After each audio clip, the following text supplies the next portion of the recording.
For me, it was a self-imposed pressure. Was I under pressure? No. Yeah, they're under pressure. Everyone's under pressure. OTB AM's Pressure Rankings with Gillette. And the big pressure.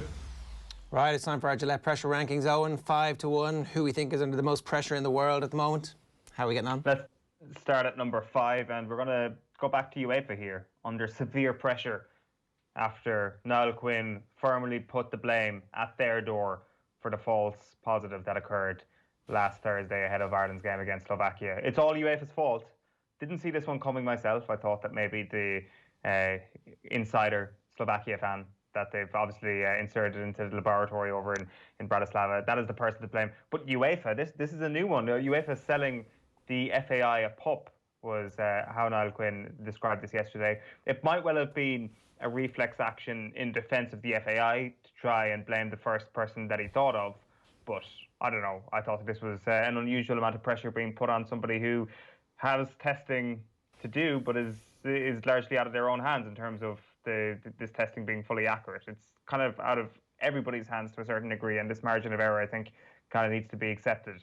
That is number 5. At number 4, Michael Jordan is under pressure this morning. The GOAT case for LeBron James grows, and it grows all the time. I think that it was something that's been spoken about quite a bit in the past, and it seemed that it almost died when The Last Dance came out this year, that when Michael Jordan had a 10-hour window to put his greatness forward, it seemed that LeBron's GOAT case died along with it.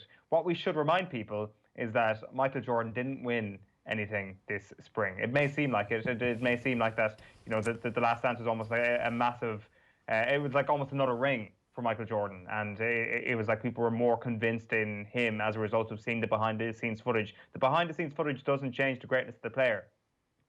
It's what is done on the court. And Hearts and minds, Owen. That's what he won. He won hearts and minds.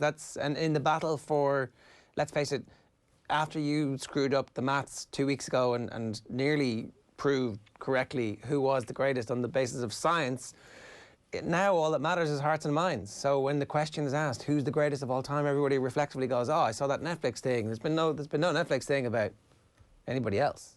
I mean, the thing is, there will almost certainly be a Netflix thing about LeBron eventually, at some point, which is going to be ginormous. And like I say, LeBron or Jordan is under pressure. I think that you can still make a very strong case for LeBron, but I still think, looking at the science and looking at the maths, which I often get wrong, Jordan still edges it. I do think, though, winning titles with 3 different teams is kind of extraordinary. Being a leader on a team for 3 different teams, like there's been not plenty, but there's been a few people who've managed to win rings with 3 different teams as a bit part player, but to actually do it as the lead player, as the star in 3 different teams, is something else. Now, we were saying last week that LeBron is the age now that Jordan was at the end of his winning his 6 rings. So now you're also getting into the point of, if LeBron wins another one, he has now gone beyond Jordan in terms of what he's done, closer to the age of 40. And, you know, like, would Washington Wizards Jordan ever have won a ring? Absolutely not. So that's a positive. It's a positive that he's doing it in the extra time that he's had. Because remember, he had extra time at the start, and he's going to get extra time at the end. If he does so, so that's when the next couple of years become really interesting. If he manages to win another one, I think it becomes a real debate. Like, I still think you can make a case, but I think it becomes a real debate. What's the ring? What's the ring score? 6-4. 6-4. Yeah. So if you get that down to 6-5, if it's 1 ring of a difference, that's when you can start debating here and there. So it doesn't matter. It's not a question of how many rings. It's the quality of stuff you have to overcome. Is that your argument? I definitely, yeah, and right. Also in the different scenarios, like they had an amazing thing going in Chicago in the 90s. Like, unless I'm looking at this completely the wrong way, unless the fact that you've done this with one team, 6 rings with one team, maybe that's actually more impressive than jumping around and winning with 3 different teams. You can definitely make that case, and you can see how an entire industry has grown on the back of shows that do nothing but talk about that. I would just point out, though, that the argument you've just made is the perfect argument why Tyrone with the team of the naughties. The whole point. It's not about the number. Come on, feel the quality. Forget the number. That was a good argument. Number 2 on your list. I literally number 3 on your list this week. Because Jordan has 2 more rings, it's not. It becomes a proper debate if there's one in between them. For example, who won the most All-Irelands in the 2000s? I think you have your answer right there. Next on the list is Galway football, because they've got one of the greatest modern Gaelic football managers in their camp. He may have been doing very straightforward hand passing drills. 3 or 4 of his players may have dropped the ball in this very simple hand passing drill. But this is still Jim McGuinness, as you say, the silver fox, skulking around Tuam Stadium yesterday as if Galway are trying to win an All-Ireland. And the thing is, they are trying to win an All-Ireland. They are top of the National League. They're not here to just get one big win over Mayo or Roscommon every year. They are here to finally take down the Dubs, finally get another one over Kerry. Of course, they beat them a couple of years ago, and trying to get their first All-Irelands in 19 years. The only reason why Jim McGuinness is there is because Galway football believe that they can win the All-Ireland. That is pressure, and I love it. I love the fact, not that they did it deliberately, but I love the fact that a marker is now being laid down by the Galway footballers, where inadvertently they have said to the country, come at us. We are a target now. Come at us. We deserve to be considered to be one of the top 3 counties in the country at this point. We are going for Sam. I actually agree with you. I think this is a good thing that they've done. It's good that it's come out. It certainly seemed like it was somebody in the stadium who was doing it, as opposed to somebody leaning out from a balcony taking footage. And in that instance, I'm inclined to believe that the Galway management might be quite happy about the fact that this has got out there, and the Galway players might be quite happy with the fact that this has got out there.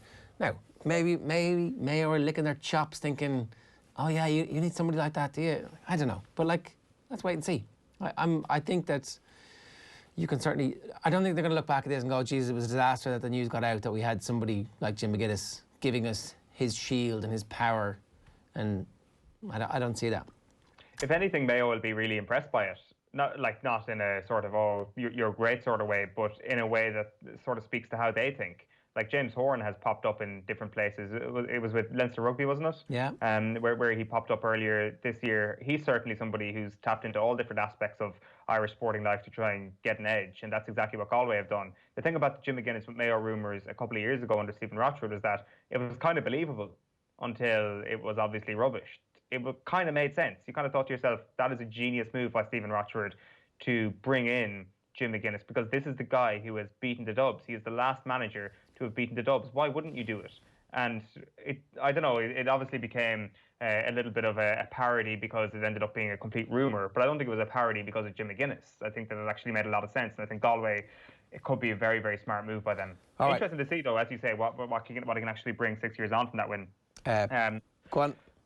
Premier League is next up in our pressure rankings, and at number 2, this is Project Big Picture, which you might have seen over the course of the weekend. Manchester United and Liverpool looking at the big picture here. They want to reduce the Premier League from 20 teams to 18 teams. They want to scrap the poor old Carabao Cup and the Community Shield. So Manchester City must be licking their wounds this morning. No more Carabao Cups for them to wipe up at the moment. The Premier League issued a statement yesterday then saying that a number of the individual proposals in the plan published could have a damaging impact on the whole game. That is a statement that reeks of pressure coming from the Premier League.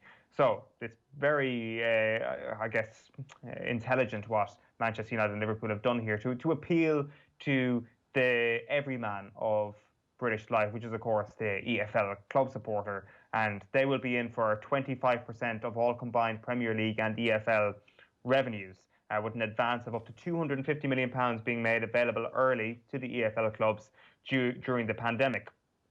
Then the FA, just to keep everybody sweet, are going to receive £100 million as a gift. I love how straight up this is, although it was from a leaked report, that they're actually just going to give them a gift. No cloak and dagger about this. Here is £100 million for you and your organisation. Just back us in this. So pressure on teams at the bottom of the Premier League as well, because if this contracts to 18 teams, there's obviously going to be a fairly brutal relegation coming at some point down the tracks in order for the Big Six to strengthen their grip on English football and them to be given long-term shareholder status. Right. We'll see what happens with this. It's hard to know exactly how much they're going to get over the line. Some of this is kite flying, some of it's probably actually definitely going to happen, and some of it you wonder if English football has a stomach for it. But let's see.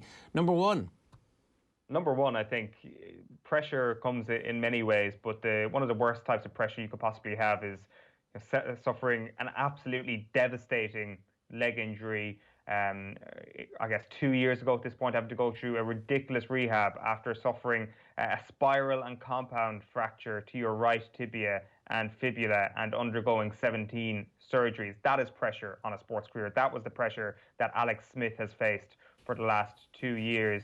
Not only was he fighting for his sporting career, he was fighting for his life because he contracted sepsis and nearly had to have his leg amputated during his recovery. It is a miracle that he actually managed to walk again, never mind get back on the field, which is exactly what he did last night. Project 11 is a documentary worth checking out that aired on ESPN earlier this year, which charts his ridiculous fight against the odds.